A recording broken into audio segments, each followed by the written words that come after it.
ಅರೆ ಕಡಿಮೆ ಹಾಕು ಆದ್ರೆ ಅಸಲಿ ಹಾಕು. MDH ಕಾಶ್ಮೀರಿ ಕೆಂಪು ಮೆಣಸಿನ ಪೌಡರ್. MDH.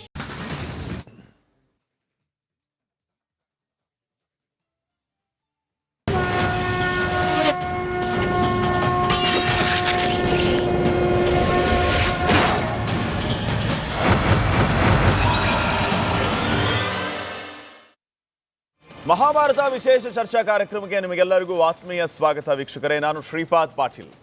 ರಾಜ್ಯದಲ್ಲಂತೂ ಕುರ್ಚಿ ಕಿತ್ತಾಟ ಸದ್ಯಕ್ಕೆ ನಿಲ್ಲುವ ಲಕ್ಷಣಗಳು ಬಹಳ ಸ್ಪಷ್ಟವಾಗಿ ನಿಲ್ಲೋದೇ ಇಲ್ಲ ಅನ್ನುವಂಥದ್ದನ್ನು ಸಾರಿ ಹೇಳ್ತಾ ಇದೆ.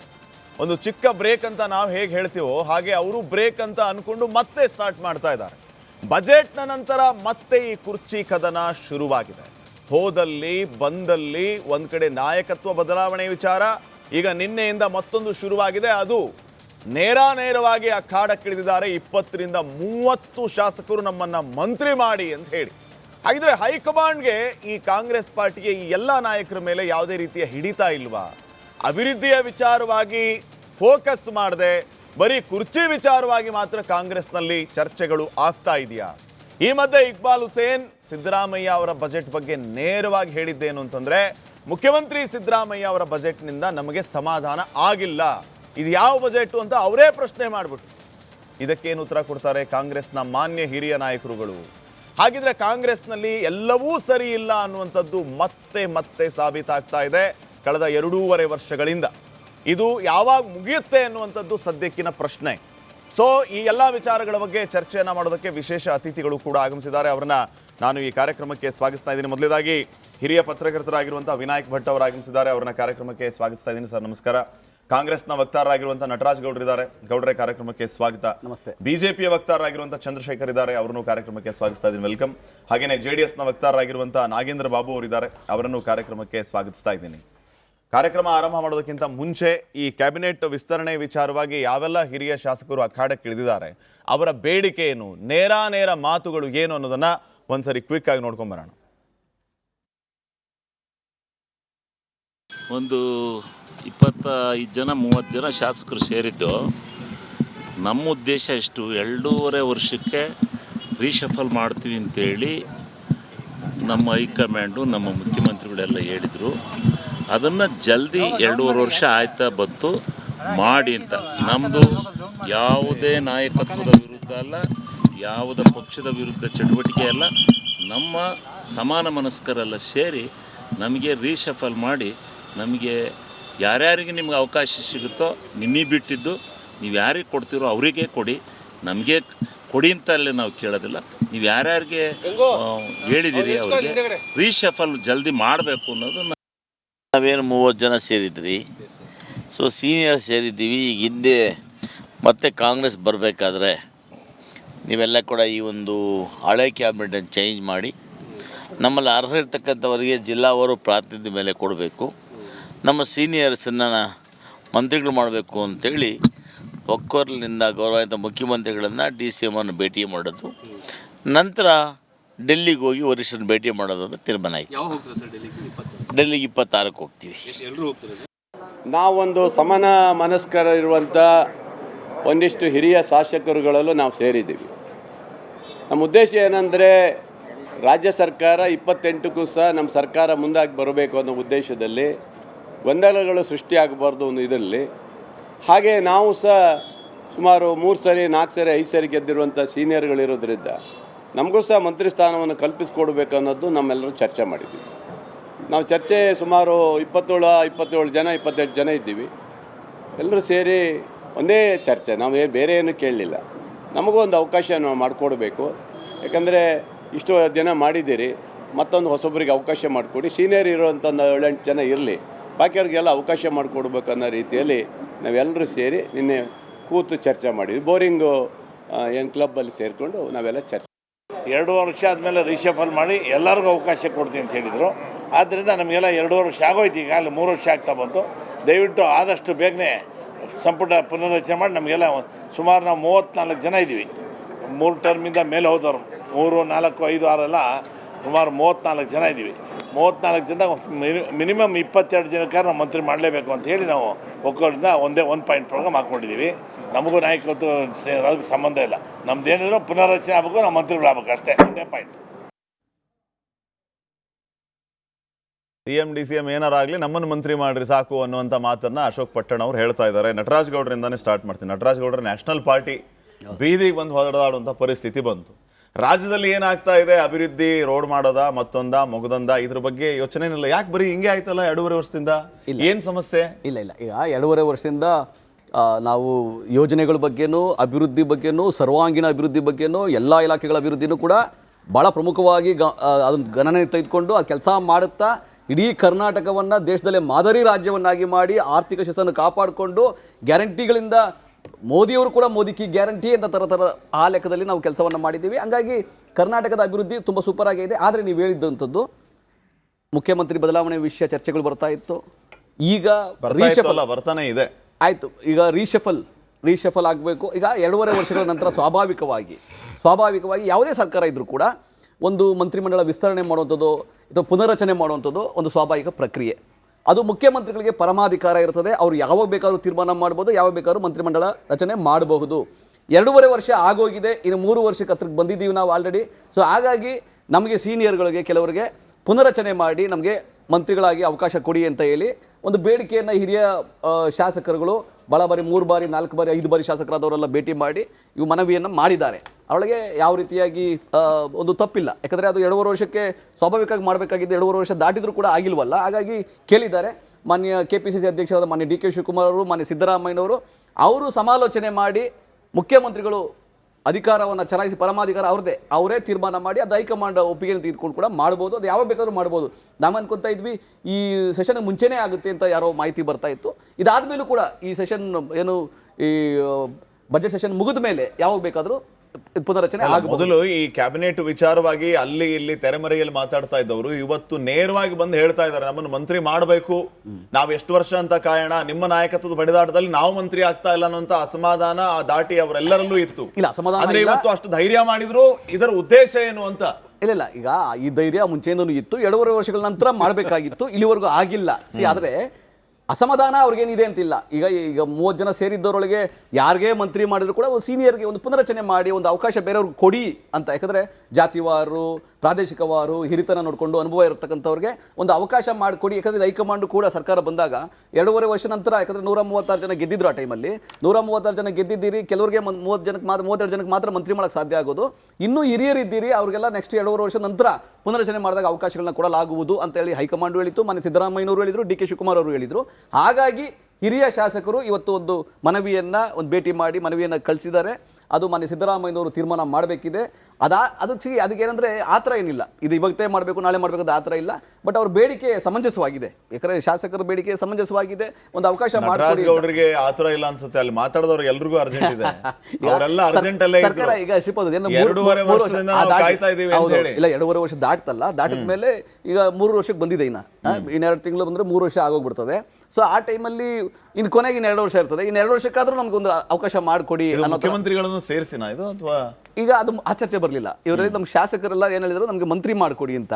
ಸೊ ಅದು ಮುಖ್ಯಮಂತ್ರಿ ಚರ್ಚೆ ಆ ಥರದ್ದು ಬಂದಿಲ್ಲ ಇಲ್ಲಿವರೆಗೂ. ಅದು ಬಂದಾಗ ನಾವು ಖಂಡಿತವಾಗಿ ಅದನ್ನು ಚರ್ಚೆ ಮಾಡೋಣಂತೆ. ಆದರೆ ಇವತ್ತಿಗೆ ಮಾನ್ಯ ಮುಖ್ಯಮಂತ್ರಿ ಸಿದ್ದರಾಮಯ್ಯನವರು ಅತ್ಯದ್ಭುತವಾದ ಒಂದು ಬಜೆಟನ್ನು ಮಂಡಿಸಿದ್ದಾರೆ. ಇಡೀ ದೇಶದಲ್ಲೇ ಇಂತಹ ಬಜೆಟ್ ನಿಮ್ಮ ಪಾರ್ಟಿ ಅವರೇ ಒಪ್ತಾ ಇಲ್ಲ ಬಿಡಿ. ಅದ್ಭುತವಾದ ಬಜೆಟ್ ಮಂಡನೆ ಮಾಡ್ತಾರೆ ಅಂತ ನಿಮ್ಮ ಪಾರ್ಟಿ ಅವರೇ ಒಪ್ಪಿಲ್ಲ. ಅದ್ರ ಬಗ್ಗೆ ನಾನು ಮಾತಾಡ್ತೀನಿ. ಇನ್ನು ಇದೇ ವಿಚಾರದಲ್ಲಿ ಇದ್ದೀವಿ ನಾವು. ಬಜೆಟ್ ಬಗ್ಗೆ ಹೋಗೋಣ. ಬಜೆಟ್ ಬಗ್ಗೆ ನಿಮ್ಮ ಕಾಂಗ್ರೆಸ್ನವರ MLA ಅಲ್ಲ, ನಿಮ್ಮ MLAಗಳು ಹೇಳ್ತಾ ಇರೋರು ವೈಯಕ್ತಿಕ ಹೇಳಿಕೆ ಕೊಟ್ಟಿದ್ದಾರೆ. ಅವರು ಪಾರ್ಟಿಯನ್ನ ನಿಮ್ಮ ಹಂಗಿದ್ರೆ ಒಪ್ಕೋತೀರಿ? ನಿಮ್ಮ ಪಾರ್ಟಿಯಲ್ಲಿ ಇರುವಂತ ಶಾಸಕರು ಅಶಿಸ್ತಿನ ವರ್ತನೆಯನ್ನು ತೋರ್ತಾರೆ ಅಂತ ಕೇಳಿ. ಈಗ ಒಂದು ಸಲ ಕೆಲವು ಮಾತು ಮೀರ್ತಾರೆ, ಕೆಲವು ಇವರ ಈ ರೀತಿಯ ಗುದ್ದಾಟ, ಇವರ ಈ ಕುರ್ಚಿ ಕದನ ಮತ್ತೊಂದು ಮುಗಿದೊಂದು ನಿರಂತರವಾಗಿ ಸಾಗ್ತಾ ಇರೋದ್ರ ಮಧ್ಯೆ ಕರ್ನಾಟಕ ಬಡವಾಗ್ತಿದೆ ಅನ್ನುವಂಥ ಕನ್ಕ್ಲೂಷನ್ಗೆ ನಾವು ಬರಬಹುದಾ ಅಥವಾ ಮುಂದೆ ಬರುವಂತಹ ಸಾಧ್ಯತೆಗಳಿದೆಯಾ? ಅಂದರೆ ಸಾಮಾನ್ಯವಾಗಿ ಯಾವುದೇ ಸರ್ಕಾರ ಇರಲಿ, ಈ ಥರದ ಆ್ಯಕ್ಟಿವಿಟೀಸ್ ಚರ್ಚೆಗಳು ಜಾಸ್ತಿ ಆದಾಗ ಜನರಿಗೆ ಏನಾಗುತ್ತೆ, ಬರೀ ಇದೇ ನಡೀತಾ ಇದೆ ಅಂತ ಅನಿಸುತ್ತೆ. ಸಾಮಾನ್ಯವಾಗಿ ಈಗ ನಟರಾಜ್ ಗೌಡ್ರು ಹೇಳ್ದಂಗೆ ಕೆಲವು ಸಾಮಾನ್ಯ ಕೆಲಸಗಳು ಅದರಷ್ಟೊತ್ತಿಗೆ ಗೌರ್ಮೆಂಟ್ ಯಾರ್ದಿದ್ರು ಇಲ್ಲದೆ ಹೋದರೂ ಅದು ಅದರಷ್ಟೊತ್ತಿಗೆ ಕೆಲವು ಕೆಲಸಗಳು ನಡ್ಕೊಂಡು ಹೋಗ್ತಾ ಇರುತ್ತೆ. ಬಟ್ ಜನರ ಭಾವನೆ ಏನು ಬರುತ್ತೆ ಅಂತಂದರೆ, ಇಲ್ಲೇನೂ ಆಗ್ತಾ ಇಲ್ಲ, ಇವರೆಲ್ಲ ಬರೀ ಅಧಿಕಾರಕ್ಕೋಸ್ಕರ ಇವರು ಹೊಡೆದಾಡ್ತಾ ಇದ್ದಾರೆ, ಜಗಳ ಮಾಡ್ತಾ ಇದ್ದಾರೆ ಅನ್ನೋವಂಥ ಒಂದು ಸ್ಥಿತಿ ಬರುತ್ತೆ. ಮತ್ತು ಎಲ್ಲದೂ ಸರಿ ಇಲ್ಲ, ಇಲ್ಲಿ ಏನೋ ಒಂದು ಗೊಂದಲ ಇದೆ. ಯಾಕೆಂದರೆ ಈಗ 2.5 ವರ್ಷ ಈಗಾದರೂ ಕೂಡ ಆಲ್ಮೋಸ್ಟ್ ಈಗ 1 ವರ್ಷದಿಂದ ಇದು ನಡೀತಾನೆ ಇದೆ. ಅವರು ಒಂದ್ಸರಿ ಸಿದ್ದರಾಮಯ್ಯನವರು ಕೂಡ ಡೆಲ್ಲಿಗೆ ಹೋಗಿ ಬಂದವರು, ಹೈಕಮಾಂಡ್ನವ್ರು ಯಾರನ್ನ ಓಕೆ ಮಾಡ್ತಾರೋ ಅವ್ರನ್ನ ನಾನು ಸೇರಿಸಿ ಸಚಿವ ಸಂಪುಟ ಪುನರ್ರಚನೆ ಮಾಡ್ತೀನಿ ಅಂತ ಹೇಳಿದರು. ಅದ್ರ ನಡುವೆ ನಾಯಕತ್ವ ಬದಲಾವಣೆ ಚರ್ಚೆ ನಡೀತು. ಈಗ ಸುಮಾರು ಸರಿ ಡೆಲ್ಲಿಗೆ ಪದೇ ಭಾಳ ಜನ ಹೋಗಿ ಬಂದು ಎಲ್ಲ ಆಯಿತು. ಸೊ ಜನರಿಗೆ ಏನನ್ಸುತ್ತೆ, ಇಲ್ಲಿ ಸರ್ಕಾರ ಜನರ ಅಭಿವೃದ್ಧಿ ಕೆಲಸ, ರಾಜ್ಯದ ಕೆಲಸಕ್ಕಿಂತ ಜಾಸ್ತಿ ಇಲ್ಲಿ ನಮ್ಮ ಅಧಿಕಾರ ಯಾರು ಸಚಿವರಾಗಬೇಕು, ಯಾರು ಮಿನಿಸ್ಟರ್ ಆಗಬೇಕು, ಯಾರು ಮುಖ್ಯಮಂತ್ರಿ ಆಗಬೇಕು, ಯಾರ ಪರ ಯಾರು ಲಾಬಿ ಮಾಡಬೇಕು, ಅವ್ರ ಪರ ಲಾಬಿ ಮಾಡಿದ್ರೆ ನಂಗೆ ಲಾಭ ಆಗುತ್ತೆ, ಇದೇ ಯೋಚನೆಯಲ್ಲಿ ಜಾಸ್ತಿ ಜನ ಇದ್ದಾರೆ ಅನ್ನೋ ಭಾವನೆ ಜನರಿಗೆ ಬರುತ್ತೆ. ಹಾಗಾಗಿ ಜನರಲ್ಲಿ ಸರ್ಕಾರದ ಬಗ್ಗೆ ಒಂದು ಏನು ಆ್ಯಂಟಿ ಇನ್ಕಂಬೆನ್ಸಿ ಅಂತಾರಲ್ಲ, ಆಡಳಿತ ವಿರೋಧಿ ಭಾವನೆ ಸರ್ಕಾರದ ಜನರಲ್ಲಿ ಜಾಸ್ತಿ ಆಗ್ತಾ ಹೋಗುತ್ತೆ ಈ ಥರದ ಬೆಳವಣಿಗೆಗಳು.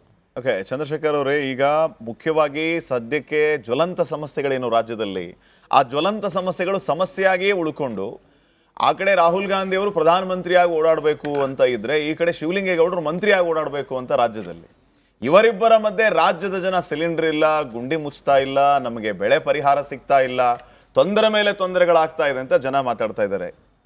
ಇದನ್ನ ಯಾವ ರೀತಿ ನೋಡ್ತೀರಿ ನೀವು ಅಂತ? ಅಲ್ಲ, ಯಾಕೆ ಇವತ್ತು ಕರ್ನಾಟಕ ರಾಜ್ಯ ಅತ್ಯಂತ ಸುಭಿಕ್ಷವಾಗಿರ್ಬೇಕಾಗಿದ್ದಂಥ ರಾಜ್ಯ ಆರ್ಥಿಕವಾಗಿ ದಿವಾಳಿ ಎದ್ದೋಗಿದೆ ಅಂತ ಹೇಳಿದ್ರೆ ಇವರ ಕಾರಣಕ್ಕೋಸ್ಕರನೇ.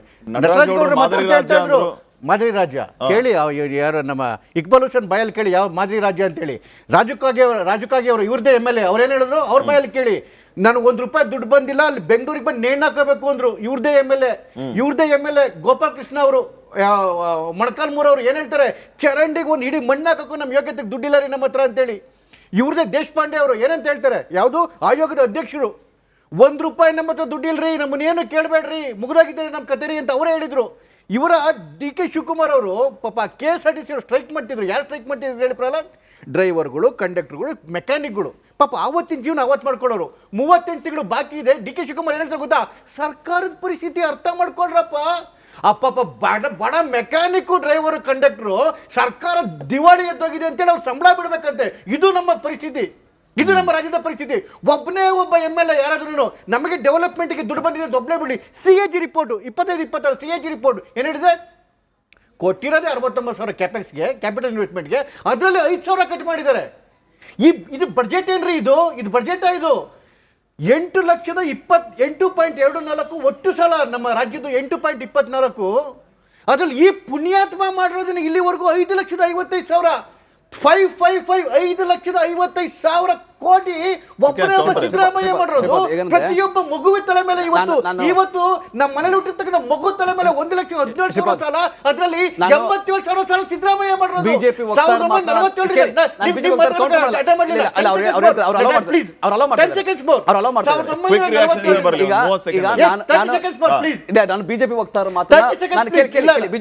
ಮಾತನ್ನ ಬಜೆಟ್ ಬಗ್ಗೆ, ಸಾಲದ ಬಗ್ಗೆ ಅವ್ರು ಹೇಳಿದ ಮಾತನ್ನ ನಾನು ಒಪ್ಕೊಂತೀನಿ. I agree. ರಾಜ್ಯದಲ್ಲಿ ನಾವು ಸಾಲ ಮಾಡಿದ್ದೀವಿ, ಜನತೆಗೆ ಅವ್ರು ಹೇಳಿದ ಕ್ಯಾಪೆಕ್ಸ್ಗೆ 84,000 ಕೋಟಿ ರೂಪಾಯಿ ಈ ಬಾರಿ ಇಟ್ಟಿದ್ದೀವಿ. ನಿಜ, ಈ ಬಾರಿ 84,000 ಕೋಟಿ ರೂಪಾಯಿ ಇಟ್ಟಿದ್ದೀವಿ.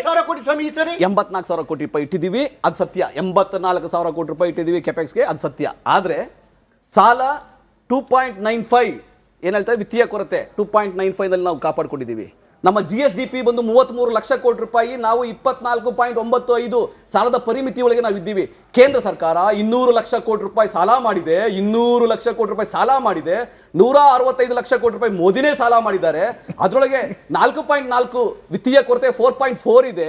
ಆಮೇಲೆ ಸಾಲ ಪರಿಮಿತಿ 25 ಒಳಗಿರಬೇಕಾದ್ದು 55.6% ಆಗಿದೆ. ಅವರ ಸಾಲದ ಅವಧಿ ಎಷ್ಟು, ನಿಮ್ಮ ಸಾಲದ ಅವಧಿ ಎಷ್ಟು ನೋಡಿ. ಅವರ ಸಾಲದ ಅವಧಿ ಎಷ್ಟು, ಎಷ್ಟು ಸಾಲ ಮಾಡಿದ್ದೀರಿ?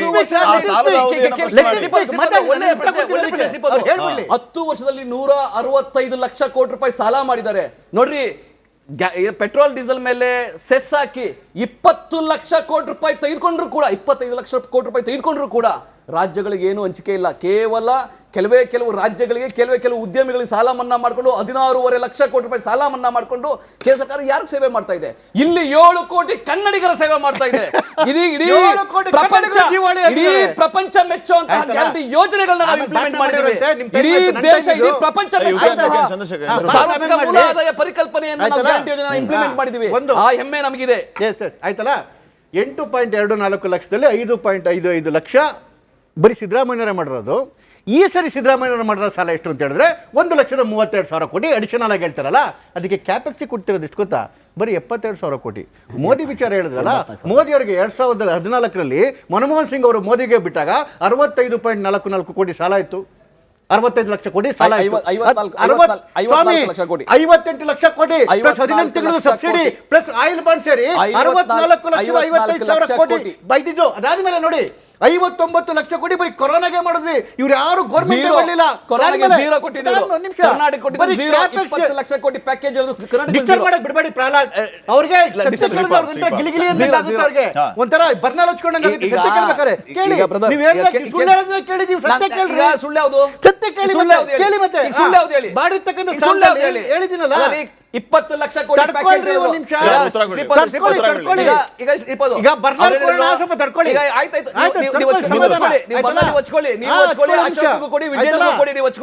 ನಾನೇನ್ ಹೇಳ್ತಾ ಇದ್ದೀನಿ, 20 ಲಕ್ಷ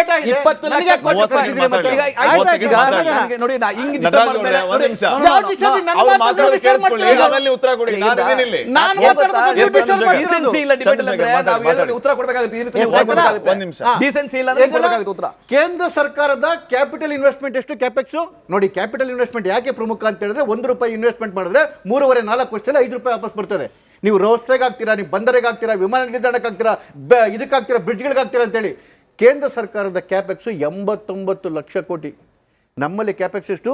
ನಮ್ಮಲ್ಲಿ ಕರ್ನಾಟಕದ ಬಡ್ಜೆಟ್ಟು 4,38,000 ಕೋಟಿ ಬಡ್ಜೆಟ್ಟು.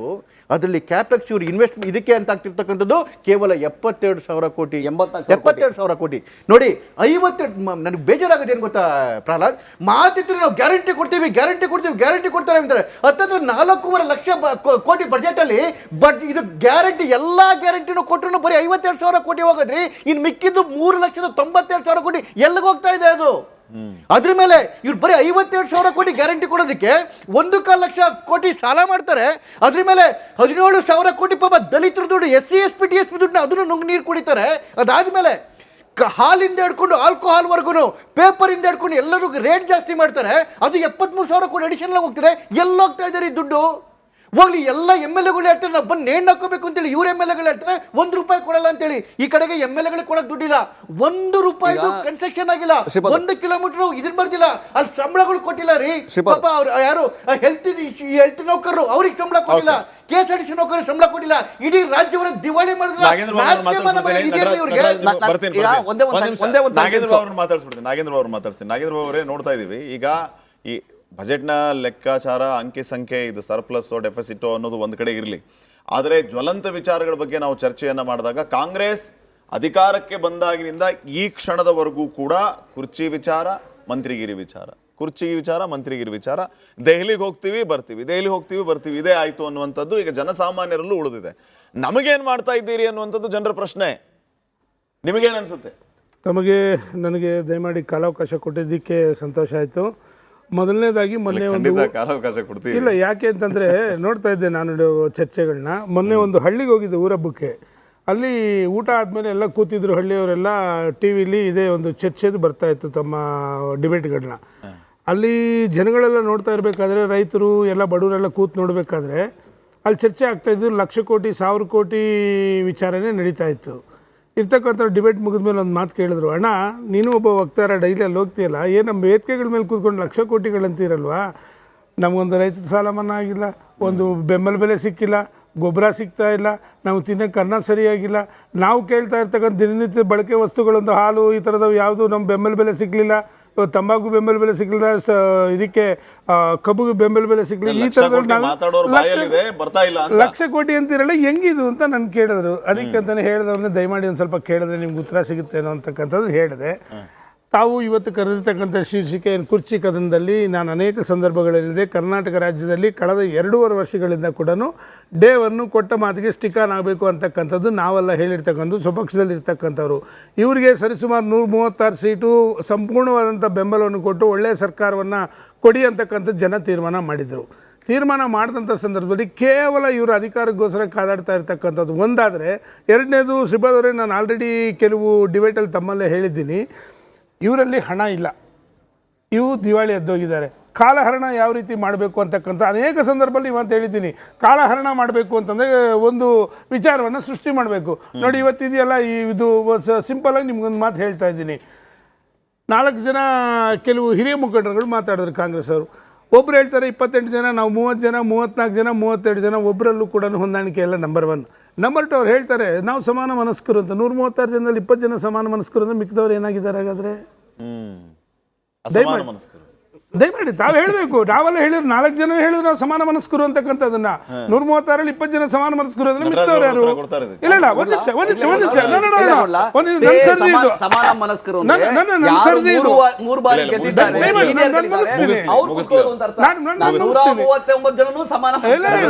ಆಮೇಲೆ ಅವ್ರು ಹೇಳ್ತಾ ಇದ್ರು ಮುಖ್ಯಮಂತ್ರಿ ಕುರ್ಚಿ ವಿಷಯದಲ್ಲಿ ಮಾತಾಡಿದಾಗ ಆ ಸಬ್ಜೆಕ್ಟ್ ಬಂದಾಗ ಮಾತಾಡೋಣ ಅಂತೇಳಿ. ಅದಕ್ಕೆ ಆಗದಾದಂಥ ಉಪಮುಖ್ಯಮಂತ್ರಿಗಳಿದ್ದಾರೆ, ಅವರು ದೊಡ್ಡ ಮಟ್ಟದಲ್ಲಿ ಅದನ್ನು ಚರ್ಚೆ ಮಾಡ್ತಾರೆ. ಅದ್ರ ಬಗ್ಗೆ ಪಾಪ ಅವರು ಅಸಮಾಧಾನ ಯಾವ ರೀತಿ ಅಂದರೆ ದಿನ ಹಲ್ಲು ಕಚ್ಕೊಂಡು ಮೋಸ್ಟ್ಲಿ ಅವರ ಹಲ್ಲು ಬಂದಿರಬೇಕೇನೋ. ಯಾಕೆ ಅಂತಂದರೆ ಅವ್ರ ಕೈಲಿ ಅಸಹಾಯಕತೆನೇ ಎದ್ದು ಕಾಣಿಸ್ತಾ ಇದೆ. ಏನು ಮಾಡೋಕ್ಕಾಗೋದಿಲ್ಲ. ಗಂಭೀರವಾಗಿ ಕೆಲವು ವಿಚಾರಗಳಲ್ಲಿ ಮಾತಾಡ್ತಕ್ಕಂಥ ಅವರು ಈ ವಿಷಯ ಬಂದಾಗ ತಾಳ್ಮೆಯಿಂದ ಇರಿ, ಎಲ್ಲ ಕಾಲ ಉತ್ತರ ಕೊಡುತ್ತೆ. ಯಾವ ಮಟ್ಟಿಗೆ ಎಷ್ಟು ನರ ಕಟ್ಟಾಗಿದೆಯೋ ಅವ್ರ ಮೈಯಲ್ಲಿ ಗೊತ್ತಿಲ್ಲ. ಅಷ್ಟು ಸಮಾಧಾನವಾಗಿದ್ದಾರೆ ಕೇವಲ ಅಧಿಕಾರಕ್ಕೋಸ್ಕರ, ಕುರ್ಚಿಗೋಸ್ಕರ. ಮತ್ತೊಂದೇನು ಅಂತಂದರೆ, ಪದೇ ಪದೇ ಅವ್ರದ್ದೇ ಸರ್ಕಾರದಲ್ಲಿರ್ತಕ್ಕಂಥ ಹಿರಿಯ ಮುಖಂಡರುಗಳಿಂದ ಹಿಡಿದು ಸರಿಸುಮಾರು 60ರಿಂದ 70 ಜನ ಈ ವಿಚಾರವನ್ನು ದಿನ ಬೆಳಗಾದರೆ ಚರ್ಚೆ ಮಾಡ್ತಾರೆ. ನಮಗೆ ಅನುದಾನ ಸಿಗ್ತಾ ಇಲ್ಲ, ಕ್ಷೇತ್ರಗಳಿಗೆ ಹೋದರೆ ನಮ್ಮನ್ನು ಜನ ಓಡಿಸ್ಕೊಂಬರೋ ಪರಿಸ್ಥಿತಿ ಇದೆ, ಒಳಚರಂಡಿ ಆಗಿಲ್ಲ, ಅಲ್ಲಿ ವಿದ್ಯುತ್ ದೀಪಗಳು ಸಿಗ್ತಾ ಇಲ್ಲ, ಕುಡಿಯೋ ನೀರಿಲ್ಲ, ರಸ್ತೆಗಳು ಸರಿ ಇಲ್ಲ, ಗುಂಡಿಗಳಿದೆ, ದಿನ ಬೆಳಗಾದ ದಿನ ಬಳಕೆ ವಸ್ತುಗಳ ಬೆಲೆ ಏರಿಕೆ ಆಗಿದೆ. ಇವೆಲ್ಲ ವಿಚಾರಗಳು ನಮ್ಮ ಮುಂದೆ ಇದ್ರೂ ಕೂಡ ನಮ್ಮನ್ನು ಒಂದು ದಿನ ಒಂದು MLA ಕೂಡ ಕರೆಕ್ಟಾಗಿ ಬಂದು ಕೇಳ್ತಾ ಇಲ್ಲ. ಮೊನ್ನೆ ತಾವೊಂದು ವಿಚಾರವನ್ನು ನೋಡಿದ್ರಿ, ಅಲ್ಲಿರ್ತಕ್ಕಂಥ ಕ್ಷೇತ್ರದಲ್ಲಿರ್ತಕ್ಕಂಥ MLAಗಳು ಹೋಗಿ ಮಾತಾಡ್ಸೋಕೆ ಹೋದರೆ DC-ಗಳು ಮತ್ತು IAS KS ಆಫೀಸರ್ಗಳು ನಮಗೆ ಬೆಲೆನೇ ಕೊಡೋದಿಲ್ಲ ಅಂತಕ್ಕಂಥ ಮಾತನ್ನು ಕಾಂಗ್ರೆಸ್ ಮುಖಂಡರುಗಳೇ ಹೇಳಿರ್ತಕ್ಕಂಥದ್ದು. ಹಾಗಾದರೆ ಯಾರು ಹಿಡಿದಲ್ಲಿದೆ? ಎರಡನೇದು, ಹೈಕಮಾಂಡ್ ಬಗ್ಗೆ ಪದೇ ಪದೇ ಮಾತಾಡ್ತಾ ಇರ್ತಾರೆ. ಇವರಲ್ಲಿ ನಾನು ಅನೇಕ ಸಂದರ್ಭಗಳಲ್ಲಿದ್ದೀನಿ, ಇವರಲ್ಲಿ ಹೈಕಮಾಂಡ್ ಇಲ್ಲ ಅಂತಕ್ಕಂಥ ಸ್ಪಷ್ಟವಾಗಿ ಹೇಳಿದ್ದೀನಿ. ದಿನ ಬೆಳಗಾದರೆ ಇಕ್ಬಾಲ್ ಹುಸೇನ್ ಇವತ್ತು ಕೊಟ್ಟಿರ್ತಕ್ಕಂಥ ಆಯ್ತು, ಇವರು ತಾಕತ್ತಿದ್ರೆ ನಾಳೆ ನೋಟಿಸ್ ಕೊಳ್ಳಿ ನೋಡೋಣ. ಹಾಗಾದರೆ ನಾಳೆನೇ ಕೊಳ್ಳಿ ನೋಟಿಸು. ಎತ್ತಿದ್ರೆ ಅವ್ರು ನೋಟಿಸ್ ಕೊಟ್ಟರೆ ಅವರು ಇವ್ರ ಕೈಯಲ್ಲಿ ಕಂಟ್ರೋಲ್ ಮಾಡ್ಕೊಳ್ಳೋ ಕೆಪಾಸಿಟಿ ಇಲ್ಲ, ದಾಟೋಗಿದೆ, ಎಲ್ಲ ಮೀರೋಗಿದೆ. ಇಲ್ಲಿ ಏನು ಅಂತಂದರೆ, ಇವತ್ತು ಸಿದ್ದರಾಮಯ್ಯ ಹೇಳ್ತಾರೆ, ಇಷ್ಟು ದಿನ ನಾನು ಕಾಪಾಡ್ಕೊಂಬಂದಿರೋ, ಮುಂದಿನ ದಿನಗಳು ನನ್ನ ಮಗನ ಕಾಪಾಡಿ. ನೀವು ನಿಮ್ಮ ಮನೆಗೋಸ್ಕರ ಕೆಲಸ ಮಾಡ್ತಾ ಇದ್ದೀರ, ರಾಜ್ಯಕ್ಕೋಸ್ಕರ ನಿಮ್ಮಲ್ಲಿ ಯಾವುದೇ ಕಾಳಜಿ ಇಲ್ಲ. ಜನಗಳ ಪರವಾಗಿ ನೀವೇನಾದ್ರೂ ಈ ಮಾತನ್ನು ಹೇಳಿದಿದ್ರೆ ಇವತ್ತು ರಾಜ್ಯದಲ್ಲಿ ಇರ್ತಕ್ಕಂಥ ಜನ ಎದ್ದು ಬಂದು ನಿಮ್ಮ ಸಪೋರ್ಟ್ ಕೊಟ್ಟಿರ್ತಕ್ಕಂಥವ್ರು ನೋಡ್ಕೊಳ್ಳಿ, ನನ್ನ ಮಗನ ಇಲ್ಲಿದ್ದಾನೆ ಹಿಂದೆ, ಇಷ್ಟು ದಿನ ನನ್ನ ಕಾಪಾಡಿದ್ರಿ. ಇವರಲ್ಲಿ ಏನಾಗಿದೆ ಕ್ಷೇತ್ರದಲ್ಲಿ ಕಾಂಗ್ರೆಸ್ ಉಳಿಸಿ ಅನ್ನಲಿಲ್ಲ, ಅವರು ಮಗನ ಉಳಿಸಿ ಅಂತಕ್ಕಂಥ ಮಾತನ್ನು ಹೇಳ್ತಾರೆ. ಯಾವ ದುರ್ಗತಿ ಬಂದಿದ್ದೀವಿ ನಾವು ಈ ರಾಜ್ಯದಲ್ಲಿ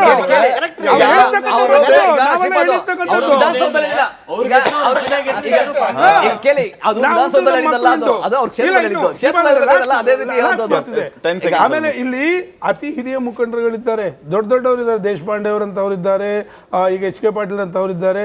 ರಾಯರೆಡ್ಡಿ ಏನಂತ ಹೇಳ್ತಾರೆ, ನಂಬರ್ ಗೇಮ್ ಒಂದ್ಸತಿ ಹೇಳ್ತಾರೆ. ನಂಬರ್ ಗೇಮ್ ಇಲ್ಲಿ ಪ್ರಮುಖ. ಯಾವುದೇ ಕಾರಣಕ್ಕೂ ಹೈಕಮಾಂಡ್ ಮಾತಿಗೆ ನೀವು ಏನಾದರೂ ಸಭೆ ಕರೆದ್ರೆ ಸಭೆ ತೀರ್ಮಾನಕ್ಕಿಂತ ನಂಬರ್ ಗೇಮ್ ಅಂತಾರೆ. ಇವರಂತಾರೆ ನಂಬರ್ ಗೇಮ್ ನಮ್ಗೆ ಅವಶ್ಯಕತೆ ಇಲ್ಲ ಅಂತಾರೆ. ಮತ್ತೆ ಇವರು ಗ್ರೂಪ್ ಪಾರ್ಟಿಗಳು ಮಾಡ್ಕೋತಾರೆ. ದಿನ ಬೆಳಗಾದ್ರೆ ಹೇಳ್ತಾರೆ ಒಂದೇ ಒಂದು ಮಾತನ್ನ, ನಾನು ಕೇವಲ ಕುರ್ಚಿಗೋಸ್ಕರನೇ ನಾನು ನಡೀತಾ ಇರ್ತಕ್ಕಂಥ ವಿಚಾರಗಳೆಲ್ಲ ಕೂಡ ಅಂತಕ್ಕಂಥ ಸ್ಪಷ್ಟವಾಗಿ ಹೇಳ್ತಾ ಇದ್ರು ಕೂಡ, ನಾ ಕೊಡೆ ನೀ ಬಿಡೆ, ಶೂನ್ಯ ಆಗಿದೆ ಅಂತ. ಬಿಜೆಪಿ JDS ನ ವಕ್ತಾರರು ಹೇಳೋದನ್ನ ಕೇಳಿಸ್ಕೊಂಡ ಮೇಲೂ ಅದಂಗೆ ನೀವು ಸುಭಿಕ್ಷಾ ಅಂತ ಇದ್ದೀರಿ, ಅದಂಗೆ ನೀವು ರಾಜ್ಯ ಮಾದರಿ ಅಂತ ಹೇಳ್ತಿದ್ದೀರಿ, ಉತ್ತರ ಕೊಡ್ಬೇಕು. ವೆರಿ ಗುಡ್, ಒಳ್ಳೆ ಪ್ರಶ್ನೆನೇ. ನೋಡಿ, ರಾಜ್ಯದಲ್ಲಿ 4,48,000 ಕೋಟಿ ರೂಪಾಯಿ ನಾವು ಮಾಡಿರೋ ಬಜೆಟ್. ಅದರೊಳಗೆ ನೀವು ಕ್ಯಾಪಿಟಲ್ ಎಕ್ಸ್ಪೆಂಡಿಚರ್ಗೂ 84,000 ಕೋಟಿ ಇಟ್ಟಿದ್ದೀವಿ. ವ್ಯತ್ಯಾಸ ಮಾಡಬೇಡಿ. 84,000 ಕ್ಯಾಪಿಟಲ್ ಎಕ್ಸ್ಪೆನ್ಸ್ ಆಯ್ತು. ನೀವು ನೆಟ್ ನೀವು ಕ್ಯಾಲ್ಕುಲೇಟ್ ಮಾಡಿ, ನಾನು ಗ್ರಾಸ್ ಕ್ಯಾಲ್ಕುಲೇಟ್ ಮಾಡ್ತೀನಿ. 84,000 ಕೋಟಿ ರೂಪಾಯಿ ಕ್ಯಾಪಿಟಲ್ ಎಕ್ಸ್ಪೆಂಡಿಚರ್ಗೂ ಇಟ್ಟಿದ್ದೀವಿ ನಾವು. ಆಮೇಲೆ ಗ್ಯಾರಂಟಿ ಯೋಜನೆಗಳು ಕೂಡ ಗ್ರಾಸ್ ಕ್ಯಾಲ್ಕುಲೇಟ್ ಮಾಡಿದ್ರಲ್ಲ 10,000 ಕೋಟಿ ವ್ಯತ್ಯಾಸ ಬರುತ್ತೆ, ಅದನ್ನ ಕೊಡೋರು ಯಾರು? ಕೇಳಿ ನೀವು 84,000 ಅಂತೀರಿ, ಇವ್ರು 74,000 ಅಂತೀರಿ. ಈಗ ಒಂದ್ ಮಾತು ಅದು ಯಾರನ್ನ ತಲುಪ್ತಾ ಇದೆಯೋ ಗೊತ್ತಿಲ್ಲ. ಶ್ರೀಪಾದ್ ನಿಮ್ಮನ್ನ ಮಾತಾಡ್ತಾ ಕೇಳಿ. ಈಗ ಕೇಂದ್ರ ಸರ್ಕಾರ ತನ್ನ ಬಜೆಟ್ ಗಾತ್ರ ಇದೆಯಲ್ಲ 54 ಲಕ್ಷ ಕೋಟಿ ರೂಪಾಯಿ, ತನ್ನ ಬಜೆಟ್ ಗಾತ್ರದ 26% ಕೇವಲ ಬಡ್ಡಿ ಕೊಡುತ್ತೆ. ಅಂದ್ರೆ 14,04,000 ಕೋಟಿ ರೂಪಾಯಿ ಕೇವಲ ಬಡ್ಡಿ ಕೊಡುತ್ತೆ. ಕೇವಲ ಬಡ್ಡಿಗೆ ನಮ್ಮ ದುಡ್ಡು, ನಮ್ಮ ತೆರಿಗೆ, ನಮ್ಮ ಶ್ರಮ ದುಡ್ಡು ತೆಗೆದುಕೊಂಡು ವಾಪಸ್ ತಗೊಳ್ತಾರಲ್ಲ, ತೆರಿಗೆ ಡೆವಲ್ಯೂಷನ್ ಕೊಡೋದಿಲ್ಲ, ನಮಗೆ ಡೆವಲ್ಯೂಷನ್ ಅಲ್ಲೂ ಕಡಿಮೆ ಕೊಡ್ತಾರೆ, ಯೋಜನೆಗಳು ಕೊಡೋದಿಲ್ಲ, ಪಾಲ್ ಕೊಡೋದಿಲ್ಲ. ಆದ್ರೂ ಕೂಡ ಕೇವಲ ಕೆಲವು ರಾಜ್ಯಗಳಿಗೆ, ಉತ್ತರ ಭಾರತದ ಕೆಲವು ರಾಜ್ಯಗಳಿಗೆ, ಕೆಲವು ಉದ್ಯಮಿಗಳಿಗೆ ಕೋಟಿ ಹೇಳಿದ್ ಸುಳ್ಳು ಅಂತ ಹೇಳ್ತಾ ಇದ್ದಾರೆ. ಯಾವುದು ಚಂದ್ರಶೇಖರ್ ಹೇಳಿದ್ದು ಏನಂತ? 74,682 ನಾನು ಅವ್ರನ್ನ ಡಿಸ್ಪ್ಯೂಟ್ ಮಾಡಕ್ ಹೋಗೋದಿಲ್ಲ. ನಾನು 84,000 ಕೋಟಿ ರೂಪಾಯಿ ಅಂತ ನಾನು ಏನ್ ಹೇಳ್ತಾ ಇದ್ದೀನಿ, ಬಜೆಟ್ ಕಾಪಿ ಪ್ರಕಾರ 84,000 ಕೋಟಿ ರೂಪಾಯಿ ಆಯ್ತಾ ಕ್ಯಾಪಿಟಲ್ ಎಕ್ಸ್ಪೆಂಡಿಚರ್, ಬಂಡವಾಳ ವೆಚ್ಚ. ರಾಜ್ಯದಲ್ಲಿ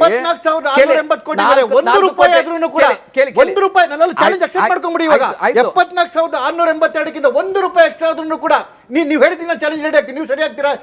ಈಗ ನೋಡಿ, ನಾನು ಒಂದು ಸಿಂಪಲ್ ಆಗಿ ಏನ್ ಹೇಳ್ತಾ ಇದ್ದೀನಿ ನಿಮ್ಗೆ ಅಂದ್ರೆ, ನೀವು ನಾನು ನಿಮ್ಮಿಂದ ಶಾಖೆಯಿಂದ ಬಂದವನಲ್ಲ ಸುಳ್ಳು ಹೇಳಕ್ಕೆ. ನಾನು ಶಾಖೆಯಿಂದ ಬಂದವನಲ್ಲ ಸುಳ್ಳು ಹೇಳಕ್ಕೆ. ಶಾಖೆಯಿಂದ ಬಂದವರು ಈಗ 4 ಕೋಟಿ 41 ಲಕ್ಷ 4 ಕೋಟಿ 41 ಲಕ್ಷ ದಲಿತರನ್ನ ಬೀದಿಗೆ ಬಿಡ್ತಿರ್ಲಿಲ್ಲ. ಇವತ್ತು ನೋಡಿ ತಗೊಂಡು ಹೋದ್ರು.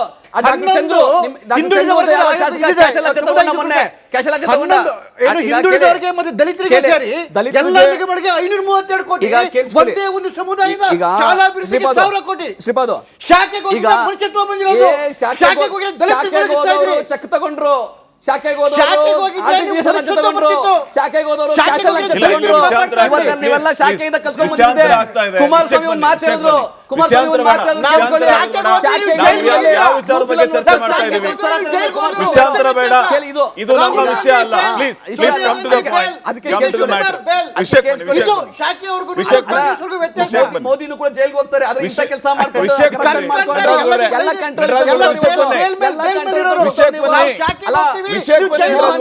ಮೋಹನ್ ಭಾಗವತ್ ಹೇಳವ್ರೆ ಮುಂದಿನ ಉತ್ತರಾಧಿಕಾರಿ. ವಿಷಯಕ್ಕೆ ಅದನ್ನೇ ಹೇಳ್ತಿರೋದು. 4 ಕೋಟಿ 41 ಲಕ್ಷ ಜನತೆಗೆ ನಾವು ಅನ್ನಭಾಗ್ಯ ಯೋಜನೆ ಕೊಟ್ಟಿರೋದು, ಇಂದಿರಾ ಕಿಟ್ ಕೊಡ್ತಾ ಇರ್ತಕ್ಕಂಥದ್ದು. 1 ಕೋಟಿ 65 ಲಕ್ಷ ಕುಟುಂಬಗಳಿಗೆ ಶೂನ್ಯ ಬಿಲ್, ಗೃಹ ಜ್ಯೋತಿ ಮುಖಾಂತರ ಶೂನ್ಯ ಬಿಲ್. ನಮ್ಮ ಯೋಜನೆ, ಇದು ನಮ್ಮ ಯೋಜನೆ. ಮೋದಿ ಏನೋ ರೀತಿಯಲ್ಲಿ ಒಂದೇ ಒಂದು ಯೋಜನೆ ಕೊಟ್ಟಿದ್ದಾರೆ ಕೇಳಿ. ಮೋದಿ ಏನೋ ರೀತಿಯಲ್ಲಿ ಒಂದೇ ಒಂದು ಯೋಜನೆ ಕೊಟ್ಟಿದ್ದಾರೆ ಕೇಳಿ. ಕಳೆದ 12 ವರ್ಷಗಳಲ್ಲಿ ಒಂದೇ ಒಂದು ಯೋಜನೆ ಕರ್ನಾಟಕ ಜನತೆಗೆ ನೇರವೇ ಅನುಕೂಲ ಆಗುವಂತ ಒಂದೇ ಒಂದು ಯೋಜನೆ ಕೊಟ್ಟಿರಲಿ. ನಾವು ತಂದಿರ್ತಕ್ಕಂಥ ಉದ್ಯೋಗ ಖಾತ್ರಿ ಯೋಜನೆಯನ್ನು ಮೋದಿ ಅವರು ಗೃಹಲಕ್ಷ್ಮಿಗೆ ಹೋಗ್ತಾ ಇದೆ. ನಮ್ಮ ಪ್ರಶ್ನೆ ನಿಮ್ಮದೇ ಪಕ್ಷದ 20 ರಿಂದ 30 ಶಾಸಕರುಗಳು ಇವತ್ತು ಬೀದಿಗೆ ಬಂದು ನಮ್ಮನ್ನ ಮಂತ್ರಿ ಮಾಡಿ ಅಂತ ಕೇಳ್ತಿದ್ದಾರೆ. ಅವ್ರು ಎಲ್ಲಿ ಕೇಳಬೇಕು ಅಲ್ಲಿ ಕೇಳ್ತಾ ಇಲ್ಲ. ಇವತ್ತು ಜನರ ಮುಂದೆ ಬೀದಿಗೆ ಬಂದು ನಮ್ಮನ್ನ ಮಂತ್ರಿ ಮಾಡಬೇಕು ಅಂತ ಹೇಳ್ತಿದ್ದಾರೆ. ಹಾಗಿದ್ರೆ ನಿಯಂತ್ರಣ ಇಲ್ಲ ಪಾರ್ಟಿಯಲ್ಲಿ ಅನ್ನೋದು ಒಂದಾದ್ರೆ, ಇಷ್ಟು ದಿನ ನಾಯಕತ್ವದ ಹೊಡೆದಾಟ ಡಿ ಕೆ ಶಿವಕುಮಾರ್, ಸಿದ್ದರಾಮಯ್ಯ, ಈಗ ಎಲ್ಲಾ ಶಾಸಕರು ಬಹಳ ಸ್ಪಷ್ಟವಾಗಿ ಹೇಳ್ತಾ ಇದ್ದಾರೆ ನಮ್ಮನ್ನ ಮಂತ್ರಿ ಮಾಡಿ. ನಿಮ್ಮ ಪಾರ್ಟಿಯಲ್ಲಿ ಏನಾಗ್ತಾ ಇದೆ? ವೆರಿ ಗುಡ್ ಏನ್ ಹೇಳ್ತೀನಿ ಅಂದ್ರೆ, ಯಾರು ಬೀದಿಗೆ ಬಂದು ಪ್ರೊಟೆಸ್ಟ್ ಮಾಡ್ತಾ ಇಲ್ಲ, ಬೀದಿಗೆ ಬಂದಿಲ್ಲ. ನೀವು ಮಾಧ್ಯಮದವ್ರು ಹೇಳಿದ್ದಾರೆ ಅಷ್ಟೇ ಹೊರತು ಮೀಟಿಂಗ್ ಮಾಡಿದ್ದಾರೆ ಮಾನ್ಯ ಮುಖ್ಯಮಂತ್ರಿಗಳಿಗೆ, ಮಾನ್ಯ ಡೆಪ್ಯೂಟಿ ಮುಖ್ಯಮಂತ್ರಿ ಪ್ರತಿಭಟನೆ ಮಾಡಿದ್ರೆ ಪ್ರತಿಭಟನೆ ಮಾಡಿದ್ರೆ ಇಲ್ಲ ಕೇಳಿ ಇಲ್ಲ ಆ ರೀತಿ ಅಲ್ಲ. ಅದು ಇಂಟರ್ನಲ್ ಡೆಮಾಕ್ರಸಿ ಇದೆ. ನಮ್ದು ಬಿಜೆಪಿ ತರ ಅಲ್ಲ, ನಾಗಪುರದ ಸೂಚನೆ ಬರ್ಬೇಕಾಗಿಲ್ಲ. ನಮ್ಮಲ್ಲಿ ಚರ್ಚೆ ಮಾಡ್ತಾರೆ, ಸಂವಾದ ಮಾಡ್ತಾರೆ, ಸಮಾಲೋಚನೆ ಮಾಡ್ತಾರೆ. ಆತರ ಸಮಾಲೋಚನೆ ಮಾಡಿ ಹೈಕಮಾಂಡ್ಗೂ ಮನವಿ ಮಾಡ್ತಾರೆ, ಮುಖ್ಯಮಂತ್ರಿಗಳಿಗೆ ಗೌರವ ಕೊಡ್ತಾರೆ ಅಂತ ಲೆಕ್ಕ. ಅದು ನಿಮಗೆ ಸೂಚನೆ ಲೆಕ್ಕಕ್ಕೆ ಇಲ್ಲ. ಅಶೋಕ್ ಪಟ್ಟಣ ಯಾರ ಏನಾರ ಆಗಿ ಹಾಳಾಗಿ ಹೋಗ್ಲಿ ನಮ್ಮನ್ನು ಮಂತ್ರಿ ಮಾಡ್ರಿ ಅಂತ ಹೇಳಿದ್ರು. ನಮ್ಮ ಮಂತ್ರಿ ಮಾಡಿ ಅಂತ 2 ವರ್ಷಕ್ಕೆ ರೀಶಫಲ್ ಮಾಡ್ತೀವಿದ್ರು. ರೀಶಫಲ್ ಮಾಡ್ಲಿ, ಮಂತ್ರಿ ಆಗ್ಬೇಕು, ಯಾವ ರೀತಿಯ ತಪ್ಪಿಲ್ಲ. ಇವತ್ತು ಬಂದಿರತಕ್ಕಂಥದ್ದೇನು, ವಿಜೇಂದ್ರನ್ ಕಿತ್ತಾಕ್ತಾರಂತೆ, ನಾಳೆ ಯಾರನ್ನ ಸೇರಿಸ್ತಾರಂತೆ, ಅಶೋಕನ್ ಕಿತ್ತಾಕ್ತಾರಂತೆ, ನಾಳೆ ಯಾರನ್ನ ಸೇರಿಸ್ತಾರಂತೆ. ಪ್ರಾಬ್ಲಮ್ ಇಲ್ಲ, ನಮ್ಮಲ್ಲಿ ಪ್ರಾಬ್ಲಮ್ ಇಲ್ಲ ತರ, ನಮ್ಮಲ್ಲಿ ಪ್ರಾಬ್ಲಮ್ ಇಲ್ಲ. ಆಂತರಿಕ ಡೆಮಾಕ್ರಸಿ, ಇಂಟರ್ನಲ್ ಡೆಮಾಕ್ರಸಿ ನಮ್ಗೆ ಚೆನ್ನಾಗಿದೆ. ಯಾವ ಬೇಕಾದ್ರೂ ನಾವು ಸಮಾಲೋಚನೆ ಮಾಡಬೇಕಾದ್ರೆ ಮಾಡ್ತೀವಿ ಹೊರತು ನೇರವಾಗಿ RSS ಅಥವಾ ನಾಗಪುರದವ್ರು ಹೇಳಿದ ಸೂಚನೆ ಕೊಟ್ಟವ್ರನ್ನ ನಾವೇನು ಅಪಾಯಿಂಟ್ ಮಾಡಕ್ ಹೋಗೋದಿಲ್ಲ. ಇದು ವಾಸ್ತವ. ಅಭಿವೃದ್ಧಿ ವಿಷಯಕ್ಕೆ ಬಂದ್ರೆ ಕರ್ನಾಟಕವನ್ನು ಕೂಡ ಕಾಪಿ ಮಾಡ್ತಾ ಇರೋದು ಎಲ್ಲಾ ಬಿಜೆಪಿ ರಾಜ್ಯಗಳೇ ಹೊರತು ನಟರಾಜ್ ಗೌಡರು ಅಭಿವೃದ್ಧಿ ವಿಷಯ ಅಂತ ಹೇಳಿದ್ರು. ನಟರಾಜ್ ಗೌಡರ ಕಾಂಗ್ರೆಸ್ ಪಾರ್ಟಿಯ ಶಾಸಕರು ಬಜೆಟ್ ಬಗ್ಗೆ ಹೇಳಿದ್ದೇನು ಅಂತ ಒಂದ್ಸರಿ ಕೇಳ್ಕೊಂಬರೋಣ, ಮತ್ತೆ ನಾನು ಚರ್ಚೆ ಮುಂದುವರಿಸ್ತೀನಿ. ಒಂದ್ಸರಿ ಬಟ್ ಇಕ್ಬಾಲ್ ಹುಸೇನ್ ನಟರಾಜ್ ಗೌಡರು ಕೇಳಿಸಿ. ನನಗೆ ಸಮಾಧಾನ ಇಲ್ಲ, ನನಗೆ ಸಮಾಧಾನ ಇಲ್ಲ, ನನಗೆ ಸಮಾಧಾನ ಇಲ್ಲ. ನನ್ನ ಕ್ಷೇತ್ರದ ಬಗ್ಗೆ ಸಾಕಷ್ಟು ನಾನು ಮುಖ್ಯಮಂತ್ರಿಯವರಿಗೆ ನಾನೇ ಖುದ್ದಾಗಿ ಬಕ್ಷಿಕೆರೆ ವಿಚಾರ ಇರ್ಬೋದು, ರಸ್ತೆ ಚರಂಡಿ ಇರ್ಬೋದು, ಸಾಕಷ್ಟು ವಿಚಾರದಲ್ಲಿ ನಮ್ಮ ಸಿಲ್ಕ್ ಒಂದು ರೀಲರ್ಸ್ ಪಾರ್ಕ್ ಬಗ್ಗೆ ಮತ್ತು KMDC ನಮ್ಮ KSMB ರೇಷ್ಮೆ ಇವರೆಲ್ಲ ಹೋಗಿ ಮೈಕ್ರೋ ಫೈನಾನ್ಸ್ ಹಾಕಿ ಸಾಕಷ್ಟು ಜನ ಒದ್ದಾಡ್ತಾ ಇರುವಂಥದ್ದು. ಇವರೆಲ್ಲರೂ ಮನೇಲೇ ಇಂಡಸ್ಟ್ರಿ ಮಾಡಿಕೊಂಡು ಮಕ್ಕಳಿಗೆಲ್ಲ ವಿದ್ಯಾಭ್ಯಾಸ ತೊಂದರೆ ಮಾಡ್ತಾ ಇರುವಂಥದ್ದು ಎಲ್ಲ ಗಮನಿಸಿ ನೋಡಿದಾರೆ ಎಲ್ಲರೂ ಅವ್ರನ್ನ. ನಮ್ಮ ರಾಮನಗರದ ಶಾಸಕರು ಇಕ್ಬಾಲ್ ಹುಸೇನ್ ಅವರು ಬಜೆಟ್ ಕಾಪಿಯನ್ನು ಅವ್ರಿಗೆ ಕಳ್ಸಿಕೊಡ್ತೀನಿ, ಚೆನ್ನಾಗಿ ಓದ್ಕೋಬೇಕು. ಏನ್ ಹೇಳಿದ್ರು ಅಂತಂದ್ರೆ ರಸ್ತೆ ಚರಂಡಿಗೂ ದುಡ್ಡು ಕೇಳ್ತಾ ಇದೀವಿ, ಕೊಡ್ತಾ ಇಲ್ಲ ಅಂತ. ಯಾವ ಸುಭಿಕ್ಷದ ಬಗ್ಗೆ ನೀವು ಮಾತಾಡ್ತಾ ಇದೀರಿ? ಬಜೆಟ್ ಕಾಪಿನಲ್ಲಿ ಉತ್ತರ ಕೊಡಿ. ಕಳ್ಸಿಕೊಡ್ತೀನಿ ಅಂದ್ರು. ಶಾಸಕರಿಗೆ ಈಗ ಒಂದೇ ಒಂದು ಕ್ಷೇತ್ರಕ್ಕೆ, ರಾಮನಗರ ಕ್ಷೇತ್ರಕ್ಕೆ ಅವ್ರಿಗೆ ಅವರು ಅಭಿವೃದ್ಧಿ ಆಗಬೇಕಾದ್ರೆ ಅವರೊಂದು ಏನು ಕ್ರಿಯಾ ಯೋಜನೆಯನ್ನು ಮಾಡಿಕೊಂಡು ಅಲ್ಲಿನ ಮಂತ್ರಿಗಳ ಜೊತೆಗೆ ಎಲ್ಲ ಜೊತೆಗೆ ಚರ್ಚೆ ಮಾಡಿ ಅಭಿವೃದ್ಧಿಗಳು ಆಗ್ತವೆ. ಅವ್ರು ಮಾತಾಡಿರ್ತಕ್ಕಂಥದ್ದು ಅಕ್ಷಮ್ಯ ತಪ್ಪು. ಶಾಸಕರು ಮಾತಾಡೋದು ಅಕ್ಷಮ್ಯ ತಪ್ಪು. ಅದನ್ನ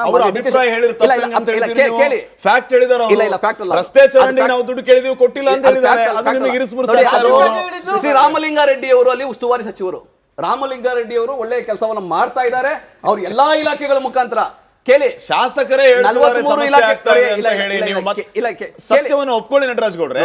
ಅವರು ನಿಮ್ಮ ಪಾರ್ಟಿ MLA ಹೇಳ್ತಾ ಇರೋದಲ್ಲಿ ಯಾವ್ದೋ ಬಿಜೆಪಿಯ ವಕ್ತಾರರೆಲ್ಲ ಮಾತಾಡ್ತಾ ಇರೋದಲ್ಲಿ ಇಕ್ಬಾಲ್ ಹುಸೇನ್ 2 ಸೆಂಟೆನ್ಸ್ ಕಳೆದ 6 ತಿಂಗಳಿಂದ ಅವರು ಬಹಳ ಕಾಂಟ್ರವರ್ಸಿ ಹೇಳಿಕೆಗಳನ್ನ ನೇರವಾಗಿ ಯಾವಾಗಲೂ ನಿರಂತರವಾಗಿ ಕೊಡ್ತಾನೆ ಇದ್ದಾರೆ. ಹಾಗಾಗಿ ಪಕ್ಷ ಅವ್ರ ಮೇಲೆ ಶಿಸ್ತಿನ ಕ್ರಮ ತಗೊಳ್ಳಕ್ಕೆ ನೋಟಿಸ್ ಕೊಟ್ಟಿದೆ. ಅವ್ರ ಮೇಲೆ ಕ್ರಮ ತಗೊಂತಾರೆ. ಮಾನ್ಯ ಅಧ್ಯಕ್ಷರು DK ಶಿವಕುಮಾರ್ ಕ್ರಮ ತಗೊಂತಾರೆ.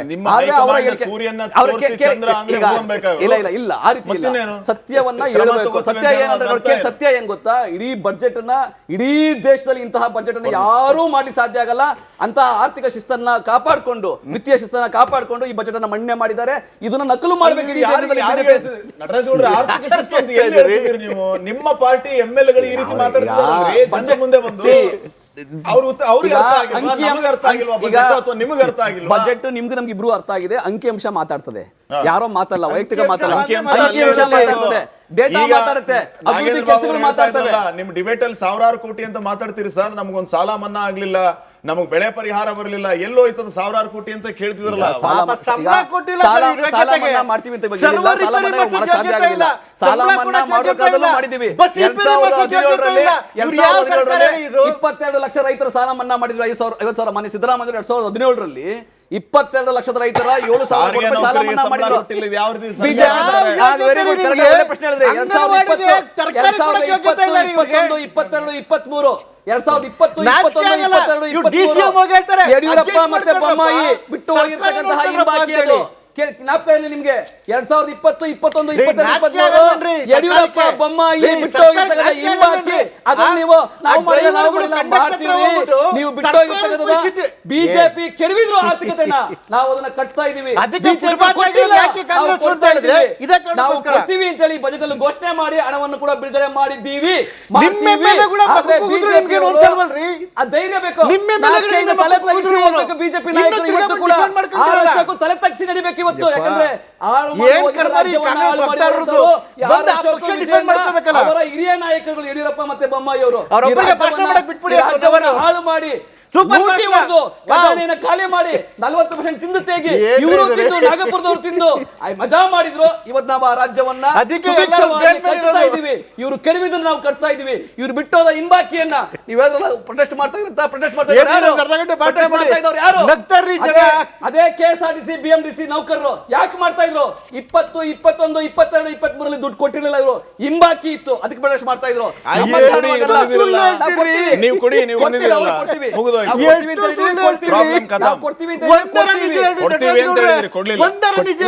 ನಿಮ್ಗೆ ನಗು ಬರುತ್ತಲ್ರಿ?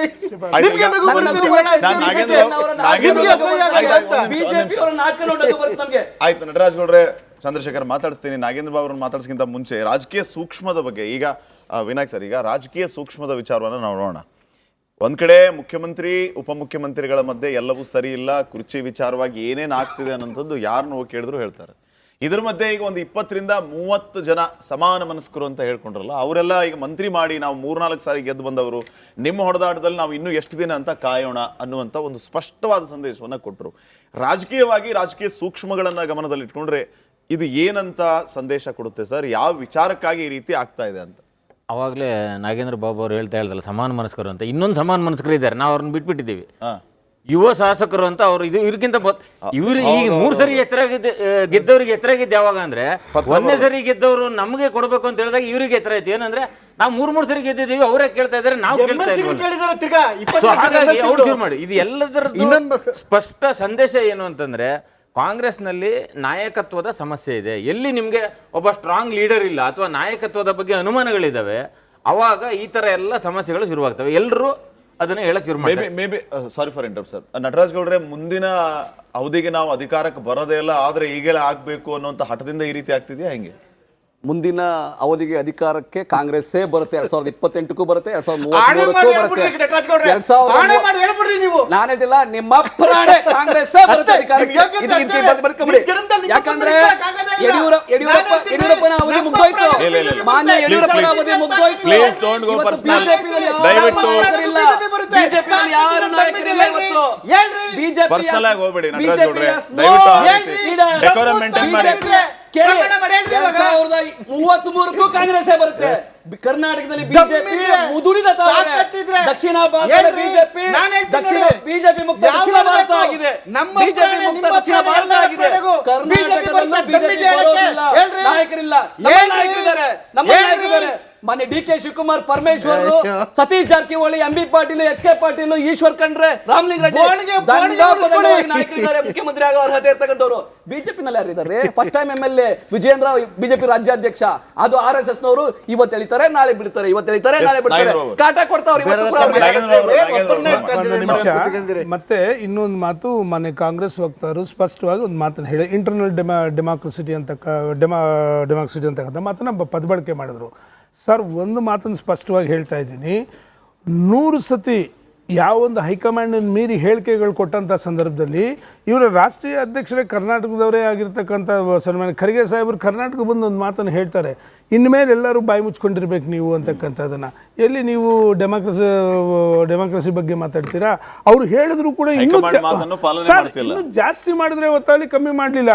ಒಂದು ಮಾತನ್ನು ಹೇಳ್ತೀನಿ, ಇಕ್ಬಾಲ್ ಅವ್ರ ಮೇಲೆ ಇವತ್ತು ಇವರು ಏನಾದರೂ ಶಿಸ್ತು ಕ್ರಮ ಏನಾದರೂ ಕೈಗೊಂಡ್ರೆ ನಾಳೆ ಅದ್ರ ಪರಿಣಾಮ ಏನಾಗುತ್ತೆ ಅಂತ ಎಲ್ಲರಿಗೂ ಗೊತ್ತಿದೆ. ನಮ್ಮ ಯತೀಂದ್ರ ಮೇಲೆ ತಗೊಂಡ್ರು ಕೂಡ ಏನಾಗುತ್ತೆ ಅಂತಕ್ಕಂಥದ್ದು ಗೊತ್ತಿದೆ. ಇವತ್ತಿನವರೆಗೂ ನೋಟಿಸೇ ಕೊಡಲಿಲ್ಲ ಅವ್ರಿಗೆ.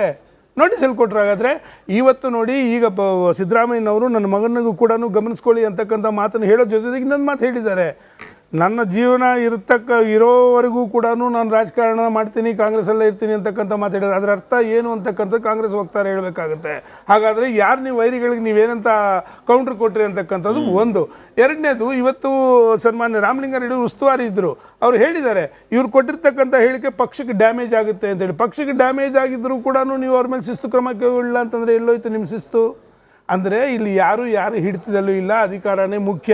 ಮುಂದಿನ ದಿನಗಳಲ್ಲಿ ಸರ್ಕಾರ ಬರುತ್ತೋ ಇಲ್ವೋ ನಮಗೆ ಗೊತ್ತಿಲ್ಲ. ಇವತ್ತು ಸಿಕ್ಕಿದಂಥ ಸಂದರ್ಭದಲ್ಲಿ 2.5 ವರ್ಷ ಸಮಯ ಮುಗಿದೋಗಿದೆ, ಅದರ ಮೇಲೆ ಇನ್ನೂ ಹೆಚ್ಚು ಜಾಸ್ತಿ ಆಗಿದೆ. ಈ ಕಾಂಗ್ರೆಸ್ ಹೈಕಮಾಂಡ್ ಕರ್ನಾಟಕ ರಾಜ್ಯದ ಕಾಂಗ್ರೆಸ್ ಬಗ್ಗೆ ತಲೆ ಕೆಡಿಸ್ಕೊಂಡಿಲ್ವಾ ಅಂತ? ತಲೆ ಕೆಡಿಸ್ಕೊಂಡಿಲ್ಲ, ಅವ್ರು ಹಿಡಿದಲ್ಲೇ ಇಲ್ಲ ಅಂತಕ್ಕಂಥ ಮಾತನ್ನು ಸ್ಪಷ್ಟವಾಗಿ ಹೇಳ್ತಾ ಇದ್ದೀನಲ್ಲ. ಈಗ ನೋಡಿದ್ರೆ ರಾಮನಗರದಲ್ಲಿ ರೆಸಾರ್ಟ್ಸ್ ಅಲ್ಲಿ ಏನು ನಡೀತಾ ಇದೆ, ಅವ್ರ ಕಾನ್ಸಂಟ್ರೇಷನ್ ಎಲ್ಲಿದೆ? ಅವ್ರ ಕಾನ್ಸಂಟ್ರೇಷನ್ ಇರ್ತಕ್ಕಂಥದ್ದು ಯಾರೋ ಬೇರೆ ರಾಜ್ಯದವ್ರನ್ನ ಕರ್ಕೊಂಡ್ಬಂದು ಇಲ್ಲಿ ಇಟ್ಕೊಂಡ್ಬಿಟ್ಟು ಅಸ್ಸಾಂನವ್ರನ್ನ ಕರ್ಕೊಂಡ್ಬಂದು ಕೂತಿರ್ತಕ್ಕಂಥದ್ದು. ಯಾಕೆ ಒರಿಸ್ಸಾದವ್ರನ್ನ ಯಾಕೆ ಇವ್ರಿಗೆ ರಾಜ್ಯದ ಬಗ್ಗೆ ಈ ಕಾಳಜಿ ಇಷ್ಟೊಂದು? ಇಲ್ಲಿ ನೋಡಿದ್ರೆ ಜನ ಇವತ್ತು ಗ್ಯಾಸ್ ಸಿಲಿಂಡರ್ ಇಲ್ಲ ಅಂತ ಬಡ್ಕೊಂತಿದ್ದಾರೆ. ಒಂದು ಸ್ಟೇಟ್ಮೆಂಟ್, ಒಂದು ಒಳ್ಳೆ ಸ್ಟೇಟ್ಮೆಂಟ್ ಅದ್ರ ಬಗ್ಗೆ ಏನಾದರೂ ಕೊಟ್ಟಿದ್ದಾರಾ? ಇವರಿಗೆ ಕೇವಲ ಅಧಿಕಾರ ಮುಖ್ಯ ಅಂತಕ್ಕಂಥದ್ದು ರಾಜ್ಯದ ಜನತೆಗೆ ಸ್ಪಷ್ಟವಾಗಿದೆ. ಆಮೇಲೆ ಇನ್ನೂ ಒಂದು ಜನತೆ ಸೂಕ್ಷ್ಮವಾಗಿ ಕೂತ್ಕೊಂಡು ತಮ್ಮ ಕೋಟ್ಯಾಂತರ ಜನ ತಮ್ಮ ಮಾಧ್ಯಮ ನೋಡ್ತಾ ಇರ್ತಾರೆ. ಅಲ್ಲಿ ಒಂದು ಸಾಮಾನ್ಯವಾಗಿ ಮೊನ್ನೆ ಕೂಡ ನಾನು ಕೇಳಿದ್ರು, ನಾನು ವಕ್ತಾರಗಳ ಜೊತೆಲೂ ಕೂಡ ಯಾರು ತಪ್ಪಾಗಿ ತಿಳ್ಕೊಬಾರ್ದು. ನೀವು ಯಾವುದೇ ಡಿಬೇಟ್ ಕೂತ್ಕೊಂಡ್ರೆ ಏನು ರೀ ಅವ್ರು ಕೇಂದ್ರ ಅಂತಾರೆ, ನೀವು ರಾಜ್ಯ ಅಂತಾರೆ, ಮಧ್ಯದಲ್ಲಿ ನಾವು ಹಾಳಾಗ್ತಾ ಇದ್ದೀವಿ, ಇದು ಬಿಟ್ಟರೆ ನೀವಿಷ್ಟು ಮಾಡಿದ್ರಿ ಅಂತಕ್ಕಂಥ ಮಾತು ಬರ್ತಾ ಇದೆ. ನಮ್ಮ ಪರಿಸ್ಥಿತಿ ಹೇಳ್ತಕ್ಕಂಥದಕ್ಕೆ ಜನಗಳಲ್ಲಿ ನಮ್ಮ ಕಷ್ಟಗಳನ್ನ ಹೇಳ್ಕೊಳ್ಳೋದಕ್ಕೆ ನಿಮ್ಮ ಮುಂದೆ ನಮಗೊಂದು ಅವಕಾಶ ಇಲ್ಲ ಅಂತ ನಿಮ್ಮನ್ನು ಕಳಿಸಿದ್ರೆ, ನೀವು ಕೇಂದ್ರ ಹಿಂಗೆ ಮಾಡ್ತಂದ್ರೆ ರಾಜ್ಯ ಹಿಂಗೆ ಮಾಡ್ತಂದ್ರೆ ನಮ್ಮ ಪರಿಸ್ಥಿತಿ ಏನು ಅಂತಕ್ಕಂಥ ಜನಸಾಮಾನ್ಯ ಕೇಳ್ತಾ ಇದ್ದಾನೆ. ದಯವಿಟ್ಟು ಎಚ್ಚರಿಕೆಯಿಂದ ನಾವು ಮಾತಾಡ್ತಂಥ ಸಂದರ್ಭದಲ್ಲಿ ನಾವು ನಮ್ಮ ಜವಾಬ್ದಾರಿಗಳನ್ನ, ಯಾಕೆಂತಂದರೆ ಈ ಮಾತು ಹೇಳ್ತಿದ್ದೀನಿ ಅಂದರೆ ಇಕ್ಬಾಲ್ ಅನ್ಸಾರಿ ಅಂತಕ್ಕಂಥವ್ರು ಜವಾಬ್ದಾರಿಯುತ ಸ್ಥಾನದಲ್ಲಿ ಇರ್ತಕ್ಕಂಥವ್ರು, ಇಕ್ಬಾಲ್ ಹುಸೇನ್ ಜವಾಬ್ದಾರಿ ಸ್ಥಾನದಲ್ಲಿ ಇರ್ತಕ್ಕಂಥವ್ರು ಸ್ಟೇಟ್ಮೆಂಟ್ ಕೊಟ್ಟಿರೋದು, ಜನಸಾಮಾನ್ಯ ಕೊಟ್ಟಿಲ್ಲ ಈ ವಿಷಯನ. ಹಾಗೆ 20 ಜನ ಯಾರು ಶಾಸಕರುಗಳಿದ್ರು ಅವರು ಕೂಡ ಹಿರಿಯರು. ಇಂಥವ್ರೇನೇ ಅಶಿಸ್ತನ್ನು ಪಾಲನೆ ಮಾಡುವಂಥ ಸಂದರ್ಭದಲ್ಲಿ ಈ ಪಕ್ಷದಲ್ಲಿ ಯಾವುದು ಸರಿ ಇಲ್ಲ ಅಂತಕ್ಕಂಥದ್ದು ಸ್ಪಷ್ಟವಾಗಿದೆ. ಮುಂದಿನ ದಿನಗಳಲ್ಲಿ ಸರ್ಕಾರ ಬರುತ್ತೋ ಇಲ್ವೋ, ಇದ್ದಂಥ ಸಂದರ್ಭದಲ್ಲಿ ಯಾರಿಗೆ ಏನು ಸಿಗುತ್ತೋ ಅದನ್ನು ನಾವು ದೋಚ್ಕೊಳ್ಳೋಣ ಅಂತಕ್ಕಂಥ ಪರಿಸ್ಥಿತಿ ಬಿಟ್ಟರೆ ಬೇರೆ ರಾಜ್ಯದ ಹಿತ ಯಾರಿಗೂ ಇಲ್ಲ ಅಂತಕ್ಕಂಥ ಸ್ಪಷ್ಟ. ತುಂಬ ಸೀರಿಯಸ್ ಆಗಿ ಒಂದು ವಿಷಯ ಮಾತಾಡಬೇಕು ಅಂತ ಹೇಳಿದ್ರೆ ಇದಕ್ಕೆಲ್ಲ ಕಾರಣ ಆಗ್ತಿರೋದು ಒಂದು ವಿನಾಯಕ್ ಭಟ್ರು ಹೇಳ್ದಂಗೆ, ಮೊದಲನೇದು ವೀಕೆಸ್ಟ್ ಹೈಕಮಾಂಡು, ಎರಡನೇದು ವೀಕೆಸ್ಟ್ ಚೀಫ್ ಮಿನಿಸ್ಟರು ಮತ್ತು ವೀಕೆಸ್ಟ್ ಡೆಪ್ಟಿ ಚೀಫ್ ಮಿನಿಸ್ಟರ್. ಯಾಕೆ ಹೇಳ್ತೀನಿ ಕೇಳಿ, ವೀಕೆಸ್ಟ್ ಚೀಫ್ ಮಿನಿಸ್ಟರ್ ಯಾಕೆ? 2013ರಿಂದ 2018 ಸಿದ್ದರಾಮಯ್ಯವ್ರ ಬಗ್ಗೆ ಯಾರಾದರೂ ಒಬ್ಬರಾದ್ರು ಚಕಾರ ಎತ್ತಾ ಇದ್ರಾ? ಇವತ್ತೇನಾಗುತ್ತೆ, ಫಸ್ಟ್ ಟೈಮ್ MLAಗಳು Iqbal Hussain, first time MLA Basavaraj Shivaganga, first time MLA Nayana Motamma ಏನು ಹೇಳ್ತಾರೆ, ನಾವು ಇನ್ನೊಬ್ಬರು CM ಮಾಡ್ತೀವಿ ಅಂತೇಳಿ. ಅದರ ಅರ್ಥ ಏನು, ನೀನು ಕೆಳಗಡೆ ಇಳಿ ಅಂತ. ಹೌದಾನೆ? ಯಾವ ಒಬ್ಬ CM ಶಾಸಕಾಂಗ ಪಕ್ಷದ ಎಲ್ಲ ಶಾಸಕರ ಒಕ್ಕೊರ್ಲಿನ ಆಯ್ಕೆ ಆಗಬೇಕಾಗಿತ್ತು, ಇವತ್ತು ಫಸ್ಟ್ ಟೈಮ್ MLAಗಳು ಹೇಳ್ತಾರೆ ನೀನು ಕೆಳಗಿಳಿ ಅಂತೇಳಿ. ಅವ್ರನ್ನ ಕಂಟ್ರೋಲ್ ಮಾಡ್ತಕ್ಕಂಥ ಯಾವ ಶಕ್ತಿನೂ CMಗಿಲ್ಲ. ಅವ್ರಿಗೆ ಏನಾಗ್ಬಿಟ್ಟಿದೆ, ಏನಾನ ಮಾಡ್ಕೊಂಡು ನಾನು ಸುದ್ದಿಗೆ ಬರಬೇಡಿ ಅಂತೇಳಿ. ಇಷ್ಟು ವೀಕೆಸ್ಟ್ ಸಿದ್ದರಾಮಯ್ಯವ್ರು ಯಾರು ಕಂಡೇ ಇಲ್ಲ. ಎರಡನೇದು KPCC ಅಧ್ಯಕ್ಷರು ಮತ್ತು DCM ಇವತ್ತು ಬಾಯಿಗೆ ಬಂದಂಗೆ ಅವ್ರು MLAಗಳೇ ಮಾತಾಡ್ತಾರೆ. ಬಾಯಿ ಮುಚ್ಚಿ ಕೈ ಕಟ್ಟಿರಬೇಕು, ಹೈಕಮಾಂಡ್ ಹೇಳಿದ ಉಚ್ಚು ಬಿಡ್ಕೊಡ್ದು, ಯಾರನ್ನ ಬಾಯಿ ಬಿಟ್ಟರೆ ಚೆನ್ನಾಗಿರಲ್ಲ ಅಂದವರು ಇವ್ರ ಬಗ್ಗೆನೇ ಹೆಂಗಂದಂಗೆ ಮಾತಾಡ್ಬೇಕಾರೆ. ಮಾದೇವಪ್ಪನವರು ಒಂದು ಬಹಿರಂಗ ಸಭೆಯಲ್ಲಿ ಒಂದು ಮಾತಾಡ್ತಾರೆ ಮೊನ್ನೆ, ಮುಖ್ಯಮಂತ್ರಿ ಆಗೋಕ್ಕೂ ಯೋಗ್ಯತೆ ಬೇಕು ಅಂತೇಳಿ. ಅದರ ಅರ್ಥ ಏನು, DCMಗೆ ಯೋಗ್ಯತೆ ಇಲ್ಲ ಅಂತೇಳಿ.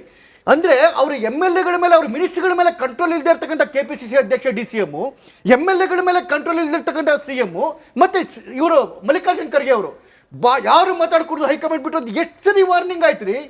ಅವ್ರು ವಾರ್ನಿಂಗ್ ಮಾಡಿ ಮಾರನೇ ದಿವಸನೇ ಇವ್ರು ಮಾತಾಡ್ತಾರೆ ಫಸ್ಟ್ ಟೈಮ್ ಗೆದ್ದಿರ್ತಕ್ಕಂಥ MLAಗಳು ಅಂತ ಹೇಳಿದ್ರೆ, ಇಲ್ಲಿ ಇಷ್ಟು weakest high command, Congress, CM, DCM ಈ ಪ್ರಭಾವ ಏನಾಗಿದೆ ಅಂತ ಹೇಳಿದ್ರೆ, ಇವರ ಏನು ಬಲಹೀನತೆಯಿಂದ, ಇವರಿಗೆ ಯೋಗ್ಯತೆ ಇಲ್ದಿರೋದ್ರಿಂದ ಹೊಡ್ತಾ ಬೀಳ್ತಿದ್ರು ರಾಜ್ಯಕ್ಕೆ.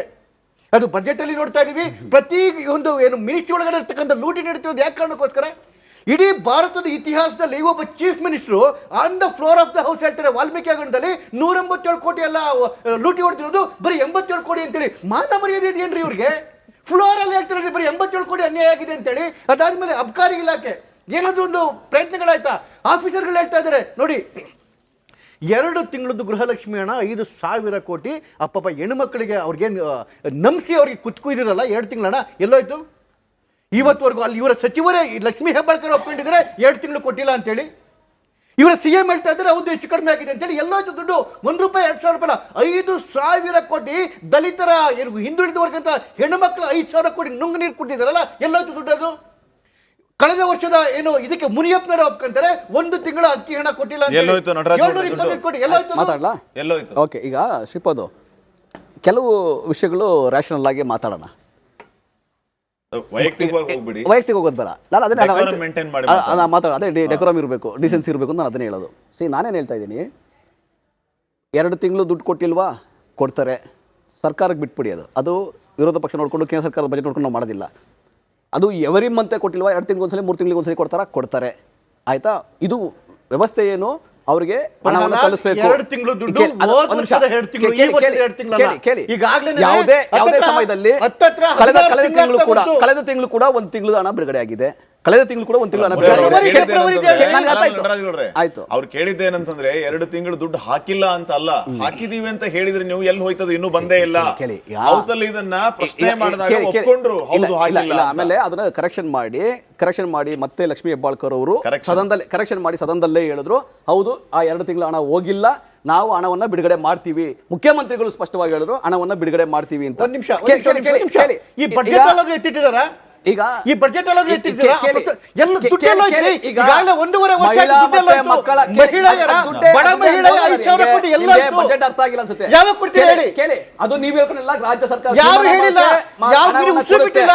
ಕೇಳಿ, ಹಣವನ್ನ ಕೊಡುತ್ತೆ ಶ್ರೀಪಾದ್, ಆ ಸರ್ಕಾರ ತೀರ್ಮಾನ ಮಾಡುತ್ತೆ, ಹಣವನ್ನ ಕೊಡುತ್ತೆ, ಮುಖ್ಯಮಂತ್ರಿ ಕೊಡ್ತೀವಿ ಅಂತ. ಅದು ನಿಮ್ ಕೇಳ್ಕೊಂಡು ನಾವು ಕೇಳೋದಿಲ್ಲ. ನೀವು 2020 ಅಲ್ಲ, ನೀವು 3 ವರ್ಷದ ಹಿಂಬಾಕಿ ಇಟ್ಕೊಂಡಿದ್ದೀರಾ. ಕಾರ್ಮಿಕರದು ಪಾಪ ದಿನಗೂಲಿ ಮಾಡೋ ಕಾರ್ಮಿಕರದು ಈಗ ಶ್ರೀಪಾದ್ ನಂಟರ್ ಬಿದ್ದು ಆಯ್ತು, ಅವ್ರು ಇಂಟರ್ಪ್ಟ್ ಮಾಡಕ್ ಅಲ್ಲ ಮಾಡಿದ್ರಿ. ಈಗ ಕೇಳಿ, ಈಗ ಶ್ರೀಪಾದ್ ನಾನು ಮಾತಾಡಕ್ ಬಿಡ್ಬೇಕಾ ಬಿಡ್ಬಲ್ವಾ? ಯುವ ನಿಧಿ ಏನಾಯ್ತು? ಕೇಳಿ, ಪಂಚ ಗ್ಯಾರಂಟಿ ಯುವ ನಿಧಿ ಏನಾಯ್ತು? ನಾನು ಹೇಳ್ತೀನಿ, ಹೆಣ್ಮಕ್ಳಿಗೆ 5,000 ಕೋಟಿ ಹೊಡೆದ್ರಿ, ಗೃಹಲಕ್ಷ್ಮಿ ಯುವ ನಿಧಿ ಏನಾಯ್ತು? ಮೋದಿ ನೀವು ಹೊಡೆಯೋದು ಕಳ್ಳ ಅಂದ್ರೆ ಮೋದಿ ಅಂತಾರೆ, ನನ್ಗಲ್ಲ, ನಮ್ಮ ರಾಜ್ಯದಲ್ಲ. ಕೇಳಿ ಅಂತಾರೆ, ಪ್ರಧಾನಮಂತ್ರಿ ಆದ್ರೂ ಅಷ್ಟೇ, ಸಂವಿಧಾನಾತ್ಮಕ ಹುದ್ದೆ ಬಗ್ಗೆ ನಾವು ಗೌರವ ಇಡೋಣ. ಕೇಳಿ,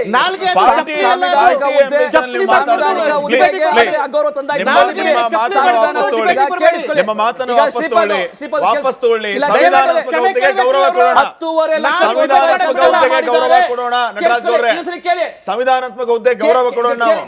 ನೀವು ರಾಜಕೀಯ ಮಾಡಿ ಬೇಡ ಅನ್ನಲ್ಲ, ನೀವು ರಾಜಕೀಯ ಮಾಡಿ ಬೇಡ ಅನ್ನಲ್ಲ, ಆದ್ರೆ ಗೌರವ 10 ಲಕ್ಷ ಕೋಟಿ ರೂಪಾಯಿ ಕಳ್ತನ ಮಾಡಿದ್ದಾರೆ. ಸ್ಕಿಲ್ ಡೆವಲಪ್ಮೆಂಟ್ ಆರ್ಗನೈಸೇಷನ್ 10 ಲಕ್ಷ ಕೋಟಿ ರೂಪಾಯಿ ಕಳ್ತನ ಮಾಡಿದ್ದಾರೆ ಕೇಂದ್ರ ಸರ್ಕಾರದವರು. ₹1 ರೂಪಾಯಿ ಕೂಡ ಆಚೆಗೆ ಬಿಟ್ಟಿಲ್ಲ, ₹1 ರೂಪಾಯಿ ಕೂಡ ಆಚೆಗೆ ಬಿಟ್ಟಿಲ್ಲ.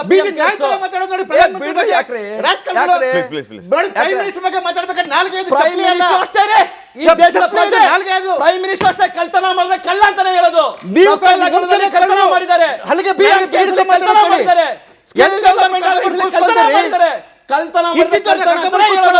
ಕೇಂದ್ರ ಸರ್ಕಾರ ರಿಪೀಟ್ ಮಾಡ್ತೀನಿ ನಾನು.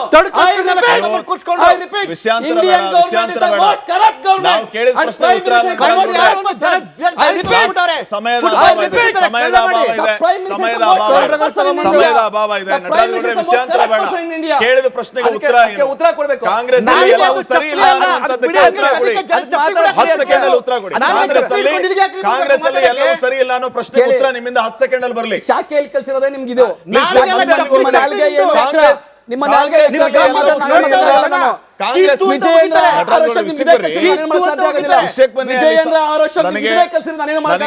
ಮಾಡೋದಕ್ಕೆ ಟೈಮ್ ಸಿಗ್ತಾ ಇರೋದು. ಕಾಂಗ್ರೆಸ್ ಅಲ್ಲಿ ಎಲ್ಲವೂ ಸರಿ ಇಲ್ಲ ಅನ್ನುವಂತ ಪ್ರಶ್ನೆಗೆ ಉತ್ತರ ಕೊಡಿ. ನೋಡಿ, ಕಾಂಗ್ರೆಸ್ ಅಲ್ಲಿ ಎಲ್ಲ ಸರಿ ಇದೆ, ಇದು ಇಂಟರ್ನಲ್ ಡೆಮಾಕ್ರಸಿ. ಯಾವಾಗ ಬೇಕಂದ್ರೂ ಕೂಡ ರೀಶಫಲ್ ಆಗಬಹುದು, ಅದು ಆಗುತ್ತೆ, ಅದು ಸ್ವಾಭಾವಿಕ. ಮುಖ್ಯಮಂತ್ರಿಗಳಿಗೆ ಪರಮಾಧಿಕಾರ ಇದೆ. ಮಾನ್ಯ ಕೆಪಿಸಿಸಿ ಅಧ್ಯಕ್ಷರು ಚರ್ಚೆ ಮಾಡಿ ಹೈಕಮಾಂಡ್ ಜೊತೆ ಅನುಮತಿ ತಗೊಂಡು ಮಾಡ್ತಾರೆ. ಆದ್ರೆ ಬಿಜೆಪಿ ಅಂತಹ ಭ್ರಷ್ಟ ಬಿಜೆಪಿ ಕರ್ನಾಟಕದಲ್ಲಿ ಮುದುಡೋಗಿದ್ರು ಕೂಡ ಬಿಜೆಪಿ ವಕ್ತಾರರು ಬಂದು ಸುಳ್ಳು ಹೇಳ್ತಾರೆ. ಎಲ್ಲರಿಗೂ ಧನ್ಯವಾದ, ದಯವಿಟ್ಟು ಕ್ಷಮಿಸಿ.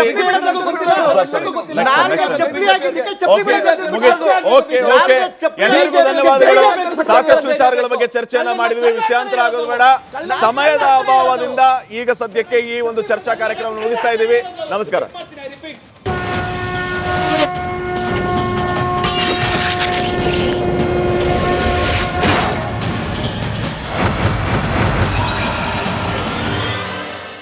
ಚಹಾದ ಅಸಲಿ ಟೇಸ್ಟ್ MDHT+ ನಿಂದಲೇ ಬರುತ್ತೆ.